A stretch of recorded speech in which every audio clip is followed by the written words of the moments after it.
1. பெண்கள் காயத்ரி மந்திரம் ஓதலாமா? பெண்கள் வேதம் படிக்கலாமா?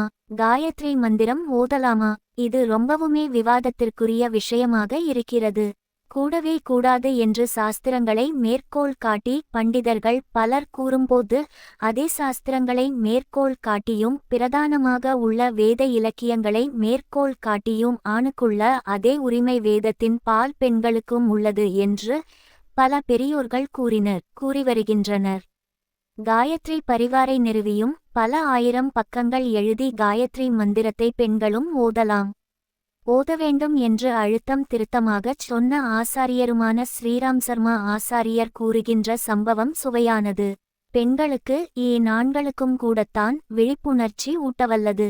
சம்பவம் இதுதான். காசியில் உள்ள ஹிந்து விஸ்வ வித்யாலயத்தில் வேத வகுப்பில் சேர எண்ணினாள் குமாரி கல்யாணி.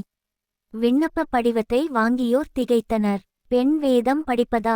சாஸ்திர விதிகளின்படி பெண்கள் வேதம் படிக்கக்கூடாது, வேதம் ஓதக்கூடாது என்று பல்கலைக்கழக அதிகார வட்டம் அவளிடம் தெரிவித்தது. ஏன் படிக்கக்கூடாது என்று கேட்டாள் கல்யாணி. இதைத் தொடர்ந்து தேசமெங்கும் பெரும் சர்ச்சையே எழுந்தது. சர்வதேஷிக் என்ற பத்திரிகை பெண்கள் வேதம் படிக்கலாம், ஓதலாம் என்று வரிந்து கட்டிக்கொண்டு ஆதாரங்களுடன் களத்தில் இறங்கியது. சித்தான் என்ற பத்திரிகையோ சாஸ்திர பிரமாணங்களை காட்டி அதை வன்மையாக மறுத்தது. பரபரப்பான விவாதத்தில் பண்டிதர்களும் விழிப்புணர்ச்சி கொண்டோரும் பங்கேற்றனர். விஷயம் பண்டிட் மதன் மோகன் மாளவியாவிடம் சென்றது. பண்டிட் மதன் மோகன் மாளவியாதான் காசி பல்கலைக்கழகத்தை நிறுவியவர், சகல சாஸ்திர விற்பன்னர். அவர் தலைமையில் இதை விசாரித்து முடிவு காண ஒரு குழு நியமிக்கப்பட்டது. எல்லா சாஸ்திரங்களையும் ஆராய்ந்த குழு தன் இறுதி முடிவை 1946ஆம் ஆண்டு ஆகஸ்ட் 22 மத்தேதி வெளியிட்டது. ஆண்களுக்கு உள்ளது போலவே சமபங்கு வேதமோதுவதிலும் படிப்பதிலும் பெண்களுக்கும் உரிமை உண்டு என்ற தீர்ப்பை குழு தெரிவித்தபோது கல்யாணி மட்டும் மகிழவில்லை, பாரத பெண் சக்தியே மகிழ்ந்தது. சாஸ்திரங்களின் மொத்த உருவமான பண்டிட்ஜியே இப்படி கூறியபின் அதற்கு மறுப்பு வேறு ஏது? பெண்கள் பத்ரியை ஓதலாம். ஸ்ரீ சத்யசாயி பாபாவை மேலைநாட்டு குழுவினருடன் வந்த பெண்களும் ஆண்களும் கேள்வி கேட்கும்போது, பெண்களாகிய நாங்கள் காயத்ரி மந்திரம் ஜபிக்கலாமா என்று பெண் பக்தை ஒருவர் கேட்டபோது அவர், நிச்சயமாக ஓதலாம், காயத்ரி எல்லோருக்கும் பொது என்று பதில் கூறினார். பக்தை விடவில்லை, அப்படி ஓதினால் வரும் பலன் ஆணுக்கும் பெண்ணுக்கும் வேறாக இருக்குமா என்று கேட்டார். இல்லை, ஒரே விதமாகத்தான் இருக்கும் என்று அருளினார் பகவான் பாபா. ஆரிய சமாஜத்தை நிறுவிய வேத விற்பன்னர் மகரிஷி தயானந்த சரஸ்வதி ஏராளமான ஆதாரங்களை மேற்கோள் காட்டி பெண்கள் வேதம் ஓதலாம் என்று கூறினார். மாறாதது ஸ்ருதி, வேதம். காலத்திற்கு காலம் மாறுவது ஸ்மிருதி. சமுதாயத்தில் நடக்க வேண்டிய விதிகளை அமைப்பது.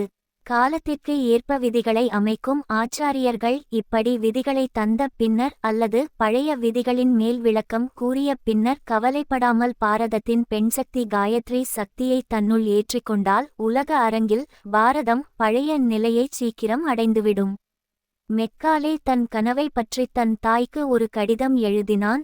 நான் வகுத்த ஆங்கில கல்வி அமுலாகும் பட்சத்தில் இடத்தாலும் மொழியாலும் நடை உடை பாவனைகளாலும் ஆங்கில அடிவருடிகளாகும் ஒரு சமுதாயம் காலம் காலமாக உருவாகி நமக்கு அடிமைப்பட்டு கிடக்கும் என்ற அவனது கனவை நம் பெரியவர்கள் பொடி பொடியாக்கி விட்டனர். சுக்ல யஜுர்வேத சம்ஹிதை 26 முதல் 2 வரை சனாதன தர்மத்தை நம்பும் யாரும் ஆணாக இருந்தாலும் சரி, பெண்ணாக இருந்தாலும் சரி, வேத மந்திரங்களை அதற்கு உரிய உச்சரிப்பு மற்றும் விதி நியமங்களின்படி ஓதலாம் என்று அறிவுறுத்துகிறது. வால்மீகி ராமாயணத்திலும் இதே கருத்து 2 முதல் 20 வரை -2 ஏற்கப்படுகிறது.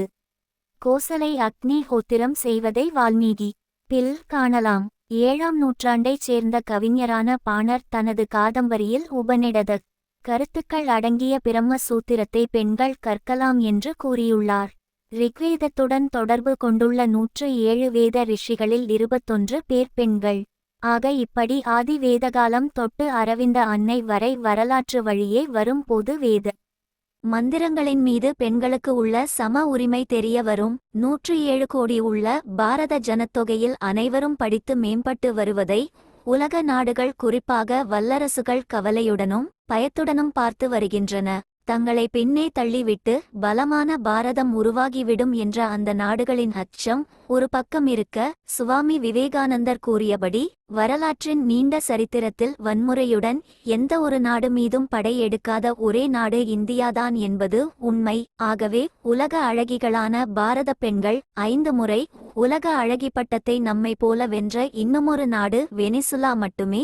உலகியல் கலைகளை படிப்பதும் கூட மந்திர சக்தியையும் தங்களுக்குள் வளர்த்து கொண்டால் தனது சௌந்தரிய லஹரியை உலகமெங்கும் அள்ளி தெளிக்கும் அன்னை துர்கை உலக அரியணையில் உட்காரும் நாள் சீக்கிரமே வந்து சேரும்.